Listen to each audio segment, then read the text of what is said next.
Welcome to UKAI Business Show. Today's episode is brought to you by World Outsourcing Solutions, helping business owners with virtual assistant services and business growth systems. Here's your host, UKAI Cannonier.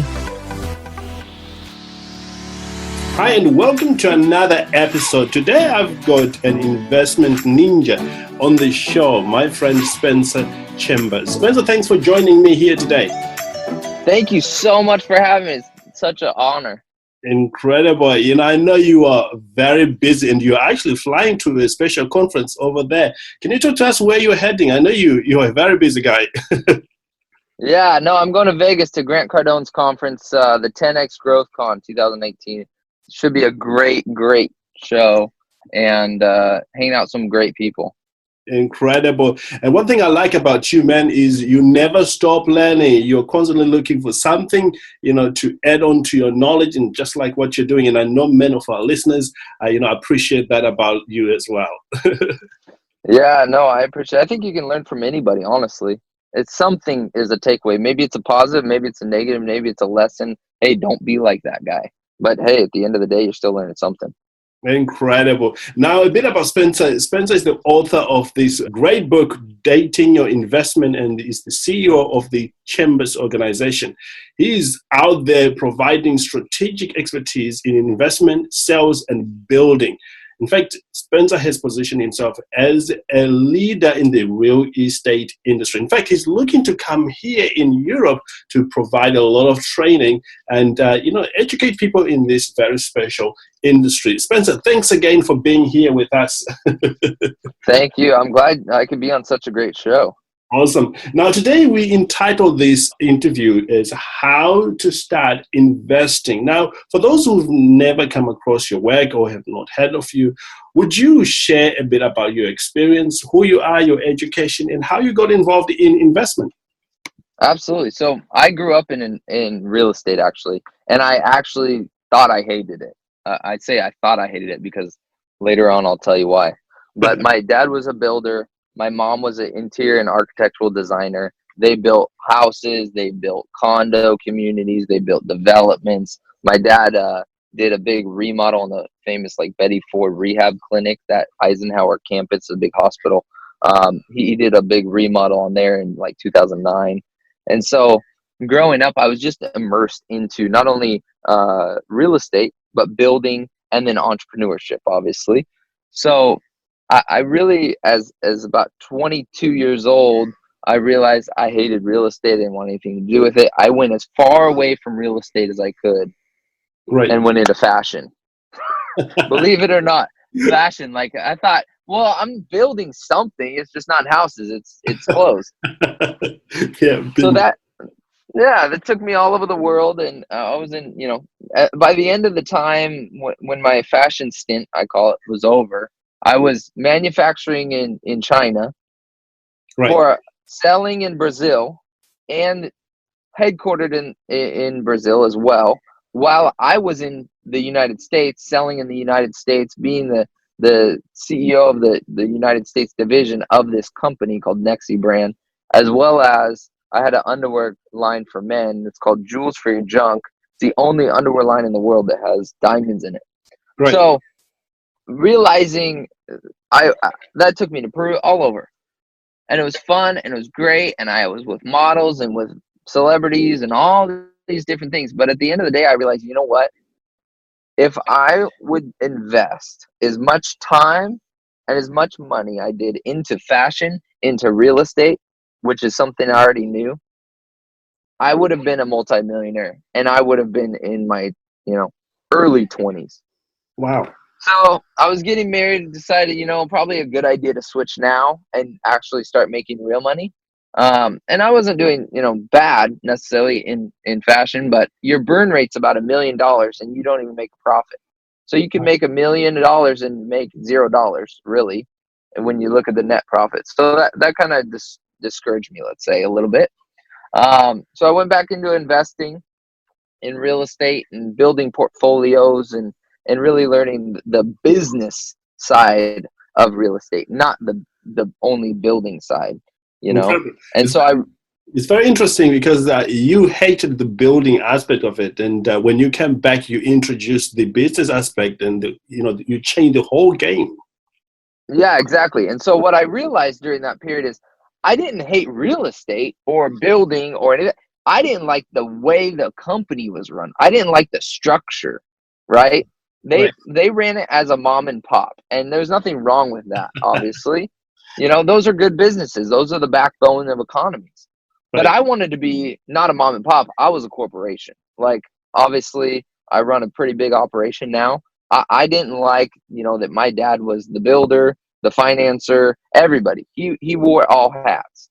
And so I went back into real estate with a different perspective now from traveling the world and being in different industries, and made it to where I now build houses remotely, and I have investment properties that my money's working for me. I have a sales brokerage that's selling properties to be able to build properties, and I created my own ecosystem essentially. Incredible. Absolutely incredible. And how long have you been doing this for? I've been, like I said, my whole life, but Chambers organization, I kind of took over from my parents. My dad fell off, unfortunately, of the roof of the Betty Ford Center while building that big remodel I was talking about, and was permanently disabled, which itself I could have been discouraged and had excuses, but we didn't. As a family, we came together, and it kind of thrusted me into being the oldest child. I was just thrusted into it. I needed to take over. I needed to step up and take responsibility. So from then, I really kind of started that process. Incredible. You were thrown into the deep end. You had to learn very fast. Oh yeah. Incredible. Well, it's obvious you're the right expert for us today to talk about real estate and how anyone can start investing. What I really want to know, and I'm sure business owners who are listening here want to know, is what are the tips or the tricks, getting started the right way? So my first set of questions would be, what is the number one tip you wish someone had shared with you when you were getting started in real estate? Money is made on the purchase.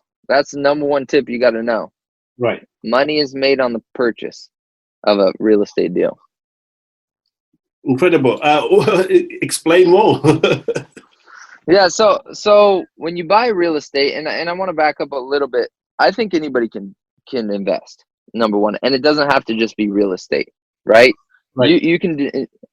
Dating is always referred to as a romantic relationship between two people, three, whatever floats your boat, but it's a romantic relationship, let's just say. Well, I really was thinking about this, and it's not necessarily. What really is dating? It's a process of exploration. It's to see if that person that you think you like is actually a good fit for you. Well, that sounds a lot like a rental property. You got to see if that investment is the right fit for you. Right. So really, you can date a lot of different things, not just a romantic relationship. It could be anything. It could be a hobby. It could be an investment. So that's really the premise of where and how I look through it. That's the lens I look through, right? So when I say anybody can buy a property and anybody can invest, and the way you do it is you make money on the purchase, there's a few steps to step back and kind of, how do you start? I think it is the question that I would ask to most people is, how do I start investing? Well, how do you start dating? Same kind of question, right? Incredible. Yeah. Yeah. So what do you do when you start dating? You see, hey, I see this female. She's really attractive. I want to go talk to her. She Right. looks like something I might want. Exactly. So what do? You approach her. You investigate. You try to take her on a date. You see if it works. Maybe she's batshit crazy, but you don't know that until you try it, right? Indeed. So it's the same thing with investment. It might look like a really nice investment, whether it's a house, whether it's a stock, whether it's a mutual fund, whatever it is. It might look really attractive, but when you really go and dig deeper, it could be like a Kim Kardashian butt and be completely fake. Indeed.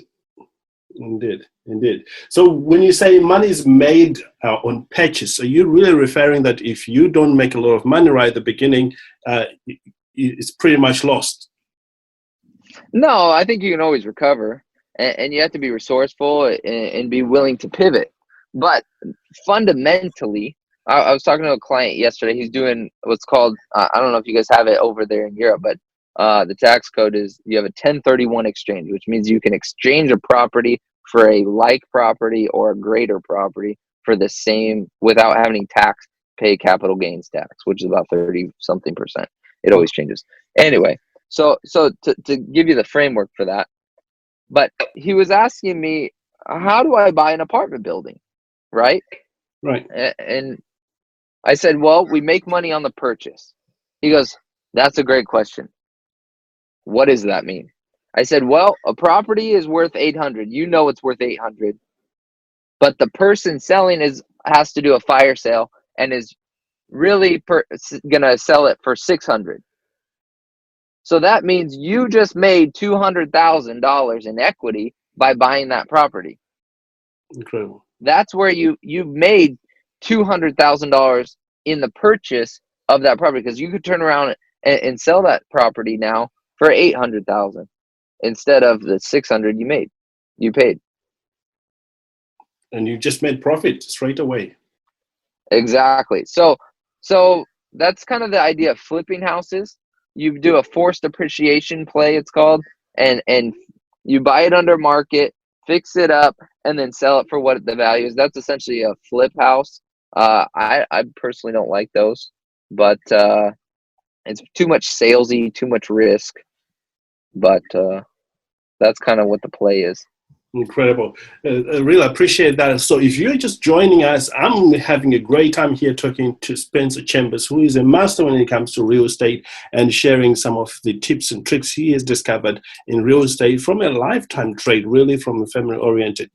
Spencer, is there any cool trick you've figured out when it comes to real estate that you think a lot of people are unaware of? I don't think there's necessarily a trick. I think there's some rules that people forget. Right. Real estate is an investment. It's not an emotional purchase. And so you got to look at the numbers. Everything needs to be backed up by numbers. You have to have data when making this purchase. You can't just say, oh, I think it's a great deal. No, you have to know it's a great deal. You can't be this whimsically going through your investment portfolios, buying things and selling things. You have to know. Like, it just has to be done with numbers. Incredible. I love how you are very firm on the numbers. It's like any other business, really. You've got to know your numbers, as opposed to just going emotionally. Now, would you go a little deeper on that? How do you figure out, which is the best, numbers to have? Do you have like a matrix or anything you use like that? Oh, yeah. Yeah, no, that's exactly why, when I was talking about, I saw the business part of the construction needing to be a little bit more, not regulated, but a little bit more substantial. It's a lot of contractors, at least in the US, are old timers that just know how to build stuff. They don't understand the business side of it, like my parents, right? So what I did is I created a system. It's a digital platform to run construction projects. And so the owners have what's called the owner dashboard. So they can view all the budgets, all the schedules, all the RFIs, which is request for information, all of the change orders, every single thing, every matrix, everything you would need to build a construction project properly and on schedule and on budget. Then I have that platform, right? And that's for my clients. That's what we use. That's how we keep track of it. But how we actually gather the numbers is experience. There's nothing that can, give you experience other than experience. You can't Google experience. You can Google answers to questions, absolutely.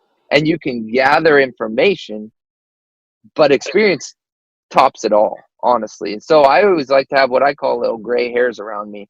A couple of old timers, more mature builders that really understand numbers or metrics and things like that. They can problem solve, right?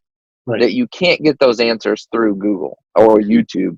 A lot of people are doing flip houses right now. They're learning how to do this stuff off of YouTube. I think it's great, and you're taking initiative and you're learning, but I think you need a safety net as well of somebody who has the experience. And that's where my company comes in. And we're like, hey, you can be a DIY guy, but let me help you with your numbers, with your schedule, with all those things for building specifically to make sure that you're profitable, right? At the end of the day, there's no point in just building something to build it. You're building it to make money. And if you're doing it for any other reason, you're kidding yourself, because it's too much work and too much risk to not make a boatload of money, right? So Absolutely. so I always begin with the end in mind. You know, I reverse engineered my life. I reverse engineered my companies. I really am big on knowing what I'm getting into. And so I have another piece of software we use, which is called Xactimate.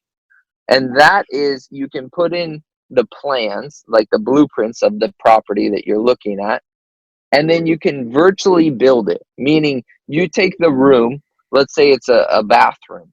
You say, okay, I'm going to need a pedestal. I'm going to need a faucet. I'm going to need a toilet. I'm going to need flooring. I'm going to need a shower. I'm going to need a tub, and I'm going to need a mirror. That is what you need to build that room, right?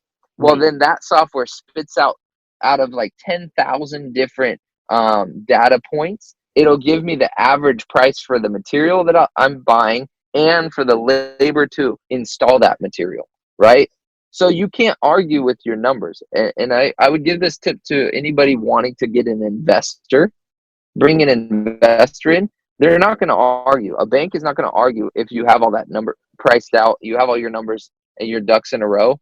They're going to give you what you want, because really you're mitigating a lot of their risk, because ambiguity to a bank is the biggest risk. When they don't know what you're going to do, that's where the risk comes in, and they don't want to lend to you.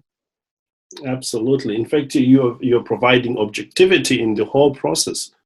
Absolutely. So that's what we do when we look at a project. We literally begin with, okay, what can we sell it for? How much does it cost to build? What's our purchase price? And how much, can we get out of rent? What is it now and what can we get? That's how we really look at it. And we have real, concrete, solid numbers, not these, I don't know if I can say it, but whimsical BS is what I call it. Just this, I hope I can get $14,000 when really the job is going to be $25,000 to do the electrical. You're not going to get it for 14. Don't kid yourself. Incredible. While we're talking about these platforms and systems that you have, I'm aware that there may be people who want to work with you. Talk to us some of the services you provide individuals like that and how they can benefit by partnering with you. Yeah, absolutely. So we are a investment firm in the fact of we created our own ecosystem. You can give us money to go help you invest as a client. So we're like a money management, right? You can jump in at any part of the cycle. And the cycle is you have your investment, which then you have to take that investment and buy something. That's the sales division of our company. Then we do a forced appreciation through our construction company. And I own and hold the licenses for all of these companies, by the way. So then the construction company fixes up the property with you, partners with you the whole process. We're not doing it all just paying us to do it. We're doing it as a partnership.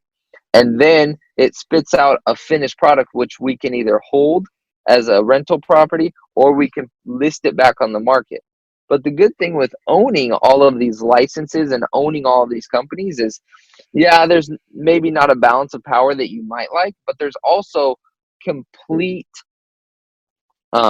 transparency, and everybody works together, which then allows there to be less amount of friction and less amount of commissions paid to everyone. So at the end of the day, you're saving money, because it's, maybe it costs $100,000 in fees if you went somewhere else. It's only going to cost $50,000 worth of fees with us, right? Because it's all in one house.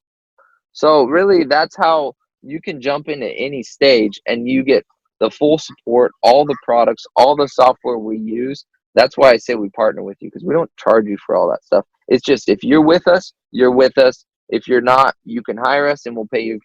You can pay us a consulting fee, but we'd rather partner with you because we see the results and we have some skin in the game, which helps you out. Incredible. And where can they find such details, where to connect with you, a website or, social media platforms? Yeah, absolutely. So on Instagram, CEO Chambers, Twitter, CEO Chambers, most all social platforms. And then on my corporate website for the company is chambersorganization.com. Again, that's chambersorganization.com. And then for anything personal, to get my book, to get product, merchandise, my blog, whatever, is spencerchambers.com. So just my name, spencerchambers.com. Awesome. Awesome. And there you have it. Now, Spencer, is there anything I haven't asked you about real estate investing or how to get started that you feel, if people could get this, they would have a very good start, in their real estate journey? Yeah. So the let's call it the parting gift is there's stages of investing, right? You don't always have to be dating. You don't always have to be married. So you're going to go through a process to where you're going to date something, you're going to like it, you're going to get married, then it's going to have kids, right? Your investments are going to multiply. And then once you get to a stage, you're going to be in the grandparent stage where your kids, your other investments, your kids start having kids. Your investments have managers, you have asset managers, you have all these people that are building your investment portfolio for you. So you can step in and step out. And that's really where you want to get to, is being in the grandparent stage where you can give them back if you want. If there's a problem, you tell them to deal with it. If you want to go visit, you can, but you don't have to. But all the meanwhile, there's still money coming in. And that's really the goal. And that's what I talk about in my book, is how to get to that place. And that's where everybody really wants to be. Incredible. Absolutely incredible. One of the things, Spencer, we always love to do on the show is to talk about you as a business owner, because, you've got this amazing expertise. But what is it that keeps you going, during those tough times? How do you handle, this journey of entrepreneurship? Well, one, I absolutely love what I do. Number one, I get to be around great people. I get to see all these different things, happening. And like the people I'm going to hang out with right now, they're great people. The other thing that keeps me going is my family, my wife, my son. We're about to have another son. So they motivate me to keep going because they're depending on me. And then finally is I know, and this is controversial possibly, but I absolutely know without a shadow of a doubt, I am going to hit my goal. I have past experience that anything I put my mind to, I've been able to accomplish. And I know this is true for everyone. Some people don't believe it, but your life will go and travel in the direction of your most dominant. And I truly believe that if you believe truly that you can achieve it, you absolutely will see it come to pass. And that I know for sure inside of me is going to happen. And so that's what really drives me, is because even if you say, oh, I could fail, you have a fear of failure. Yeah, you might fail in that specific endeavor, but that will set you up with the experience now for your next one to be able to navigate the same situation so that you can have a positive outcome. It's not really a negative or a positive. It's more perception of a failure. The only real way you can fail is by quitting and stopping and giving up. In my opinion, that is the absolute only way. Other than that, it's just a learning experience. Wow, incredible. Those are words of wisdom right there. Well, thank you, Spencer, for such a great interview. And I'm sure business owners in our audience have got a ton of value from our discussion here today. And I'm looking forward to our next session where we'll be reviewing your book and, just helping people to understand some of the things that you have got in your book, Dating Your Investment. This is an incredible book. And again, we really appreciate you taking time from your busy schedule and talk to us here today. No, I really appreciate it. I'm so honored. You have great listeners. You have a great show. Probably one of the best in Europe, honestly. Incredible. I really appreciate you. And there you have it, Spencer Chambers, an incredible individual doing extremely well over there in the US, planning to come here in Europe. In fact, when Spencer comes here, I urge you to attend one of his business shows or, his events when he comes, because he's got so much more to share, and you will learn and you can apply that in your business. With that said, have a great day. I look forward to spending more quality time with you on the next episode. Have a great day, everyone, and talk to you very, very soon. Thank you for listening to Yukai Business Show. We will be back to bring you more episodes with success stories and advice straight from the experts. Want more? Check out www.yukaibusinessshow.com. Get your free trial of our virtual assistant service today. Just visit www.worldoutsourcingsolutions.com. Quote WOS18 or send us an email at support@worldoutsourcingsolutions.com.